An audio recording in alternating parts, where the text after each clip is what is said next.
Ryan, thank you for the subscription. Apartment shopping in Grand Rapids sucks. Let's rant about that.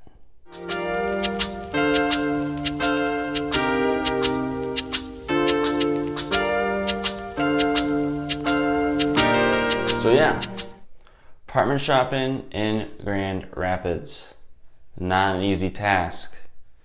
My fiancée and I last Wednesday went to the Grand Rapids area in Michigan to go apartment shopping. We had 3 tours scheduled. One was in, which is where my work will be, and it's on the west side of Grand Rapids.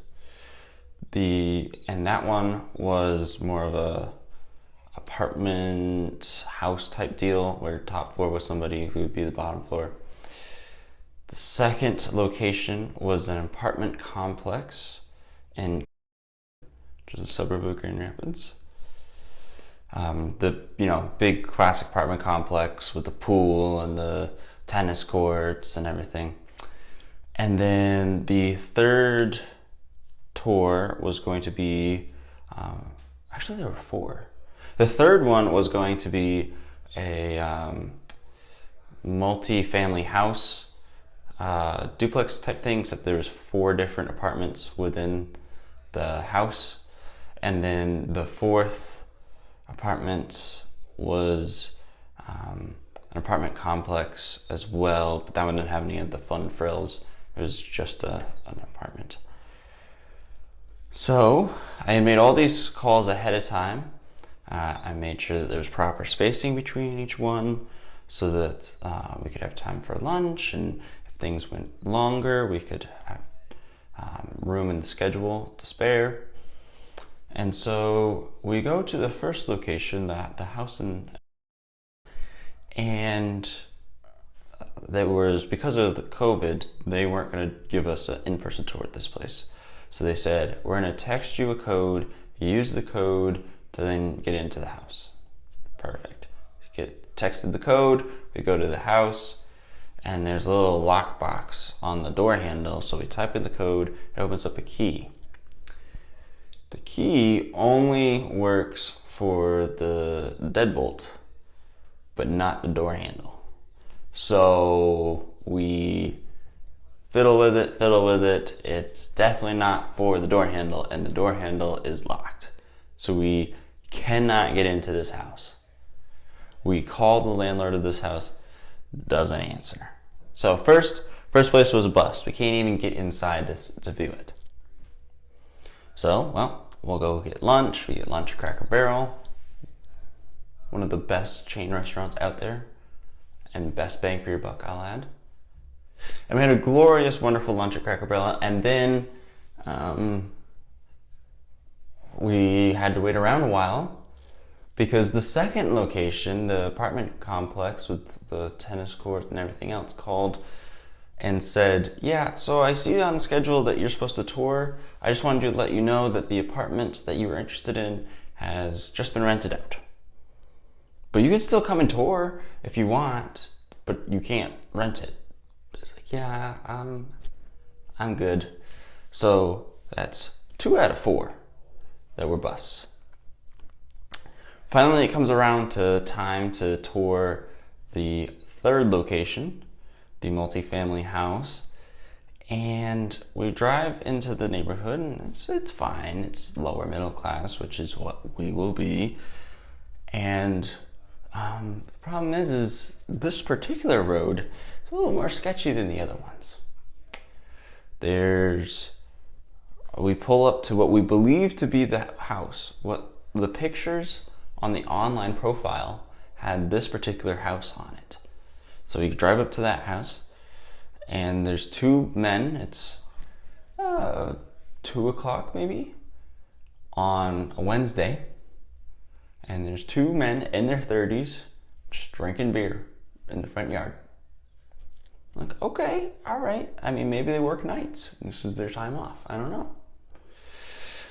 But then we're looking, and the address of this place where there's two men drinking beer, isn't the same address that apparently we're renting, that we would rent, the apartment.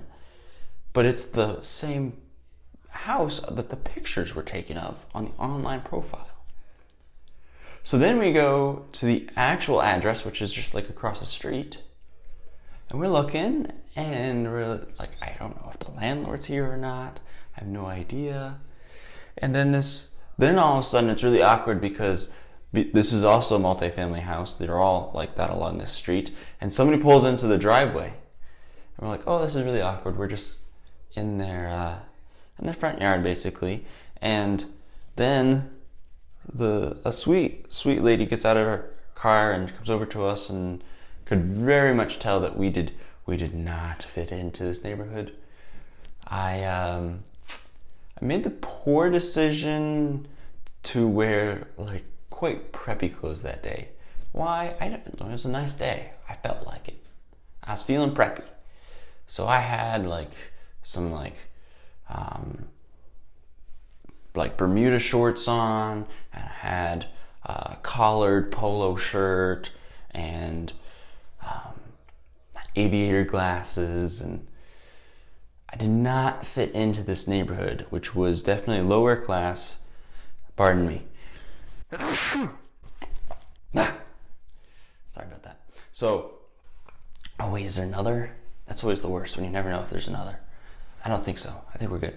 So then, on top of that, this was an all-black neighborhood, which obviously I don't have a problem with. But again, this lady, when she came up to us, could very much tell that we were not from around here. So she was like, how can I help you? You know, like, kind of could tell you're not where you think you are. So what is it that you need help with? So we're like, oh, we're supposed to tour this house, we think, for renting it. And she goes, well, no, this one doesn't have any apartments for sale or for rent. It's the one down the street. You're looking for the one down the street. So this rental, not only was it not the pictures that were online, it also wasn't the address. But we drive over there, and then there's nobody there to give us a tour. So we call the landlord. The landlord doesn't answer. So now we have stricken out 3 out of the 4 places we're touring. And at this point, we're getting desperate. We're like, all right, screw the list of the 4 places. We're just going to start touring places. And if you've ever driven to the west side of Grand Rapids on 196, you know the castle. There is a giant castle building. It literally is a castle, like with a moat, with the drawbridge, and it's giant. And it's actually just a giant apartment complex next to the highway. But this thing is massive. And we're like, all right, we would like to go to a place that's safe, and castles are safe. So we're going to the castle because nothing else seems to be available. So we walk into the castle, and they tell us, yep, 1 bedroom, huh? That'll be a wait list of 6 to 9 months. Oh, I need to move in like 3 weeks. Lovely. Have a nice day. Then we go to another place. This place is a 1 month wait list beyond what I need it to be. I'm like, well, you know, maybe I could commute or something. Well, what about smoking? Do you have smoke-free rooms or smoke-free hallways or buildings? Oh, no. No, everything here is smoking. Oh, I have asthma. Maybe not. Finally, we get to the 4th apartment on our list. No frills, just an apartment. And that's okay. We go and we tour it, and it is great. It is safe. And it is cheap. And there isn't smoking. And it's decently close to my work. And that works for us. So that's where we'll be. Apartment number 4 on the list. Catch you next time.